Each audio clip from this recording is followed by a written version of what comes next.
Hello friends, I welcome you all back to the Wisdom channel, and here is wishing all of you a very happy Deepavali festival. Don't you think the best way to celebrate this festival of lights is to learn about the practical wisdom contained in the Bhagavadgeeta, about which we've been discussing in the last 3 weeks? Let us do a quick recap of what all happened over the last 3 weeks. If you have missed them, please do click on the videos, links for which are given in the description below. Part 1 was all about the critical importance of spiritual wisdom for achieving success. Part 2 contained valuable guidance about how to set inspiring goals. Now watch some moments from Part 3. Dhoni finishes off in style. India lift the World Cup after 28 years. The parties start in the dressing room, and it's an Indian captain who's been absolutely magnificent in the night of the final.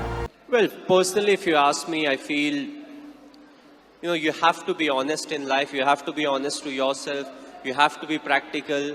You have to take risk in life, but at the same time, you have to be calculated, irrespective of what your profession is. The hard work, the honesty, respecting the elders, which I feel is the key. If you don't respect the elders, be it your parents or be it anyone, it becomes very difficult to be successful in life. That's what life is all about. Go through the difficult periods, fight it out.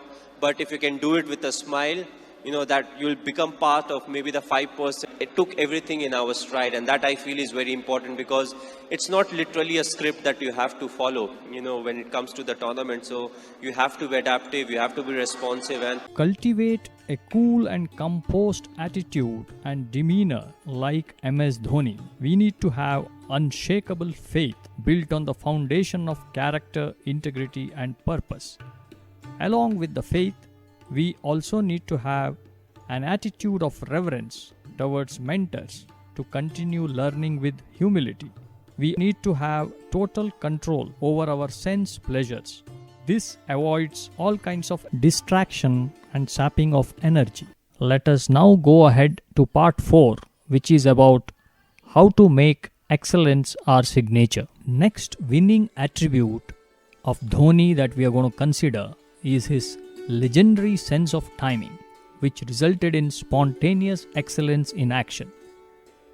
Dhoni was surely one of the most hardworking cricketers to have graced Indian cricket. His running between the wickets, especially in the company of Virat Kohli, was indeed a sight to behold. Whether in keeping, in captaincy, or his batting, he did not leave a single stone unturned in his quest for victory. And that also resulted in free expression of innate talent.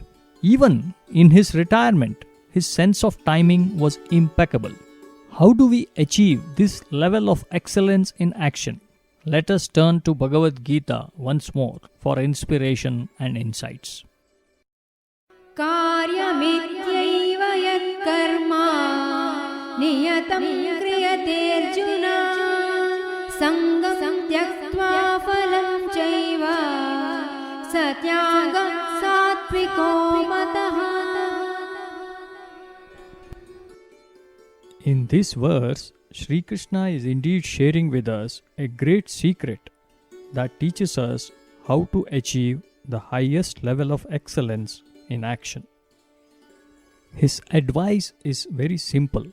Do every action as a sacred duty that needs to be done without bringing your own likes and dislikes or the possible results of that action into the picture. Isn't it our experience that whenever we are trying to study, we always pick up the book of our most favorite subject and keep the subject which we don't like for the last? Another typical distraction is our mental agitation about the benefits or the disadvantages that accrue as the results from that action. When we follow Sri Krishna's advice, we are taking out the agitations in our mind about the likes, dislikes, and the results of that action out of the picture. With 100% of our mind's resources focused on the job at hand, there is no doubt that our efficiency is going to be 100%. It is as if a machine, a robot, which is doing the job. In fact, this machine-like efficiency of execution is something you will find in all great people who achieved great success. By stressing on the word niyatam karma, which means duty, Krishna is also trying to emphasize the inescapable nature of the work that needs to be performed by us in life. It is as if a divine timetable is already in place for us. We just need to trust the process and execute the work. The two key takeaways from this can be time management and cultivation of habits. Once we are clear about what is to be done, we waste no time thereafter. We stick to the timetable and complete all jobs in time. We become indeed process-centric as we are no longer bothered about the result. This indeed is the essence of time management. With the cultivation of self-discipline and strengthening of our willpower, we suddenly become capable of execution at a level of efficiency which we have not witnessed hitherto. Performing repetitive tasks day after day becomes a habit with us, and habits are at the very center of excellence in life. The very nature of life is repetitive, and our mind is also conditioned to form habits to conform with the repetitive nature of life. Once we cultivate the right habits and learn to manage our time well, our journey thereafter is directed towards the peak of excellence. Let us now watch a small video clip about a recent happening in the sporting arena. Not cricket, tennis this time. It was the hit he'll forever regret.